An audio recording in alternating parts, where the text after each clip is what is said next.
Barcelona স্পেনের giant club. লা লিগা কিংবা চ্যাম্পিয়ন্স লিগ জেতা বার্সার জন্য একসময় ছিল ডাল ভাত। সেই কাতালান ক্লাবটি এখন ধুঁকছে প্রতিনিয়ত।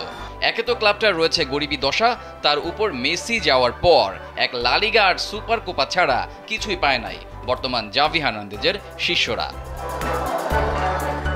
গরিবী দশা কাটাতে মাঠের ঘাস বিক্রি কিংবা বার্সার মাঠকে ভাড়া দিয়ে কমিউনিটি সেন্টার বানিয়ে ফেলা শিরোনাম হয়েছিল আন্তর্জাতিক গণমাধ্যমগুলোতেও।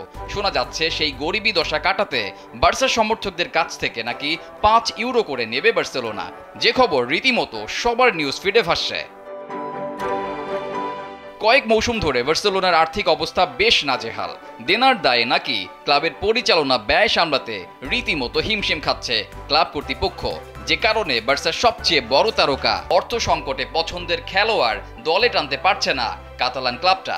এদিকে চলতি মৌসুম শেষ হতে খুব বেশি সময় নাই, দরজায় উকি দিচ্ছে আরেকটা দলবদল।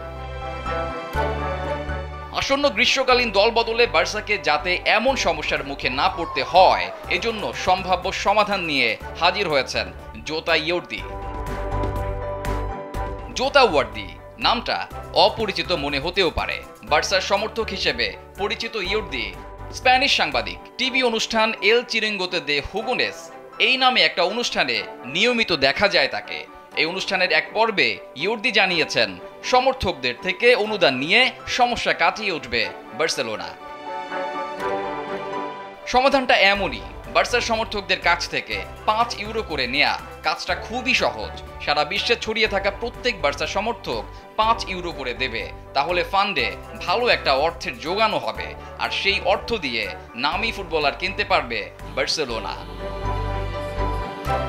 রেজাউল করিম, কালবেলা।